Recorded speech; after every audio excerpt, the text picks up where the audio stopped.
Anime and manga, despite being a medium whose primary objective is to entertain, is filled with much hatred. People belittling one another's taste for what they enjoy, or just making fun of series flat out. Full Metal Alchemist sucks. Sword Art Online is mid. You've heard it all before. What gives? Well, today, let's talk a bit about that.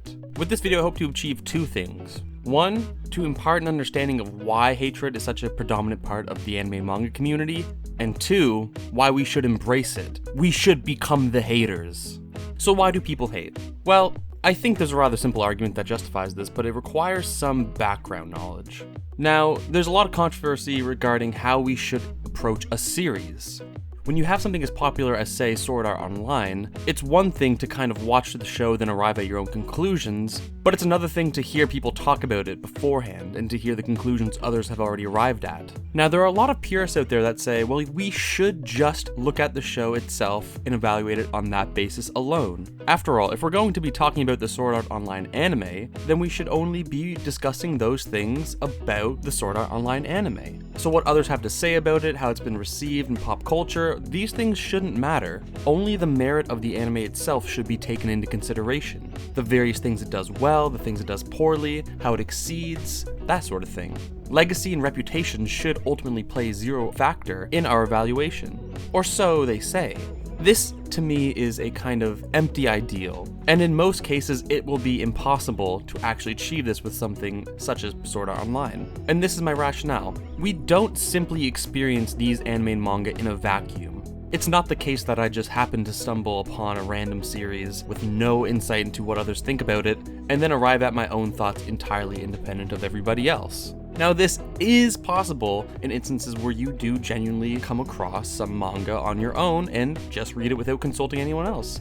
It is possible. However, when we're talking about anime that have any kind of substantial reach within the community, whether that be the big ones like Naruto, One Piece, Dragon Ball, or manga with a big cult following such as Memories of Imenon or Lie Eater, if you found yourself in a community that discusses any of these series before actually reading them, you are going to be unconsciously influenced on what others have said about the series. The most obvious way in which this happens is if people praise a series, everyone praises how good D. Greyman is, then subconsciously there's going to be a high expectation in your mind, and so that's going to color how you read it once you start to dig into that first volume.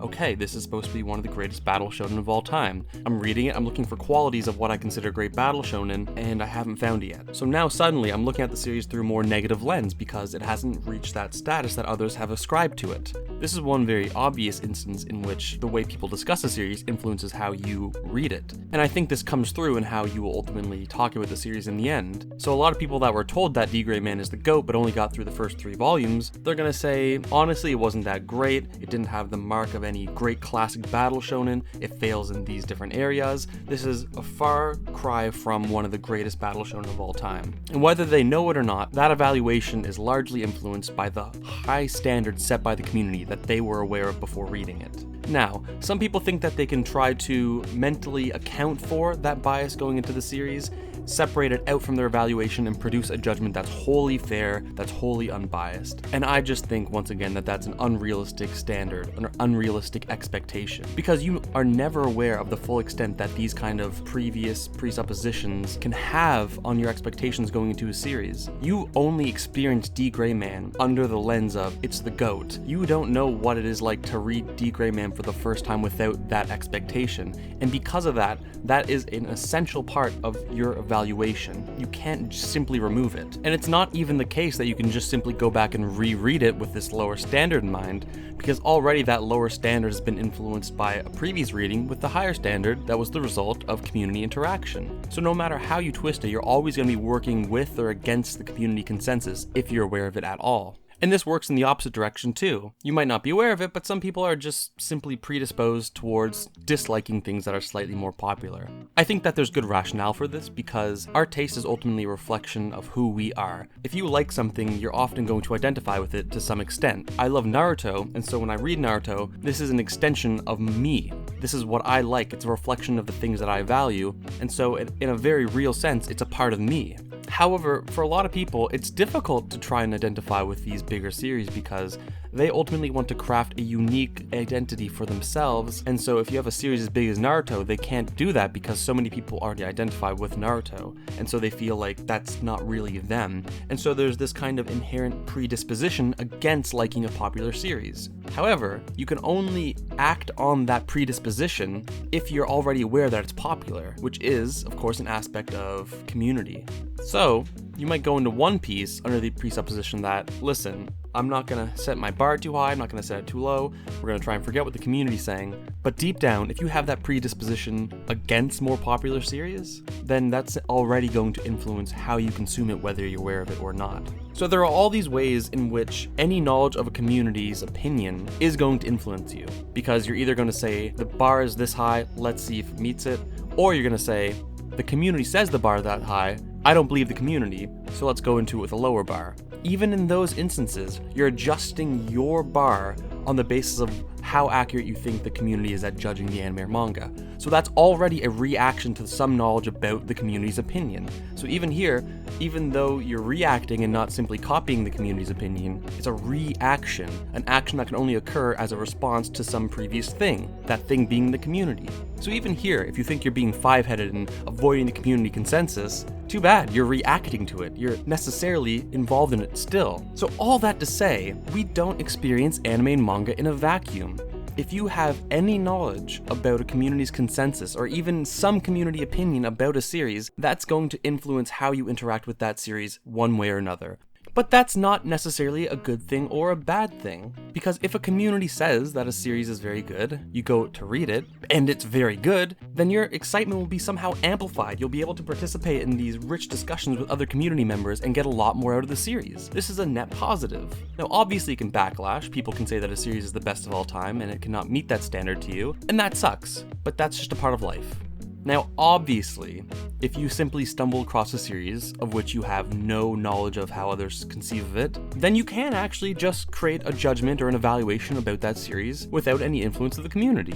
I mean, duh, if you don't know what people are saying about the series, you can't be influenced by it. And this is neither better or worse than kind of going into a series with some expectation, but it's just a different way of interacting with anime and manga. And this is why I'll often blind buy manga. I'll see a series on the shelf, I'll know nothing of it, I'll just see that it's been printed, and I'll read it for myself. The evaluation I come to of that series will largely just be something that I arrive at on the merits of the manga itself, with no community influence. Likewise, sometimes I browse manga decks and I just look for random series and I pay no attention to the score, or I try to find something that I've never heard of before. And again, there I am finding a series of which I have no previous knowledge about how others feel, and so I can go into it genuinely blind, and I can arrive at an evaluation that is on the merits of the series itself. I just want to stress that this is no better or worse than any other way of interacting with an anime or manga. And it's important to stress that because I think, again, a lot of purists will say we need to just evaluate series on the basis of their own merit, but I don't even think that's possible for every anime or manga. And just to expand on these two ways in which we engage with anime and manga relative to the anime community, I've hitherto only focused on knowledge before we engage with the series, but I neglect to really talk about how knowledge of the consensus can affect your interpretation after the fact. Because again, we don't experience anime and manga in a vacuum. So I might read something and kind of enjoy it, but once I kind of finished reading it and I start talking about it with other people more, my experience with the manga might be sullied by interactions with the fans. And this is a really important point, because the purists are going to say, well, you should try and enjoy the anime or manga independent of the fandom. But frankly, that's not always possible for people. If you've had enough negative interactions with a certain fan base, it's just simply going to put a negative slant on how you view that series moving forward. This is obviously not true for everybody, and it varies in degree of severity, but man, speaking from my own perspective here, after being clowned on and just belittled for my rating of certain One Piece arcs, it was difficult for me to really get into the series as much as I would have liked to. The fans were an active part of me not enjoying the series, and that's something I can't entirely distinguish from my experience of reading One Piece. I also think this works in the opposite direction though. If a lot of people say something's good, some people are just going to look at it a little more favorably, and that interaction will enhance their enjoyment with the series. I don't think either of these are good or bad, they just are phenomena that occur, and we need to account for them when we talk about how we evaluate things. We are going to inevitably in some way react to the audience's opinion about the series, whether that's before we read it or after we read read it. I mean, a positive instance of this is if you read something, you think a little poorly of it, but after talking to fans, they increase your understanding and now you appreciate it more. That's one instance that I think many would cite as positive fan influence. But it's curious that we're only willing to accept that instance of the audience influencing the show, but not instances in which, oh, you just don't like this because of the fans? And so all this to say, for the most part, we're never going to consume any of these popular series, or honestly even some of these lesser popular series, in a vacuum. Even if you find yourself in some niche, seinen, elitist kind of circle that, has manga with only 500 members on its list, the fact that they're even talking about it, the fact that they have anything to say about it at all, already is implanting some expectation in your mind that you're reacting to or absorbing. And so even in the most niche circles on the internet, if it's a community that talks about series at all, and you're aware of what they're saying about a series before you go into it, you're still reacting to the community consensus in some sense. It's a more niche, smaller community, but it's still a community. So, on the whole, we seldom interact with manga in just a vacuum. We're constantly engaging with others' opinions on things before we read them, and that influences how we evaluate a series. That is the most essential background for this point about hatred in anime manga. Because I think largely the purpose of anime manga is to entertain, and we don't simply evaluate a series on the basis of its own merits, I think that there is room to justify hating a series for the purposes of enjoying the hatred. That might seem paradoxical, but hear me out. How many times do you see me go on Twitter saying something to the effect of, Full Metal Alchemist Brotherhood is underrated? I recognize it's a bit of a hot take, but what I know even more is the reaction to it is going to be largely negative. It's going to be met with a lot of backlash, people are going to get mad at me, and I think it's really funny. I think it's funny seeing people get so worked up over a stupid tweet that I farted out in 5 seconds. I get a lot of entertainment out of that. And I've extended this treatment to the hatred of series. I think I tweeted once that I hate Blue Lock.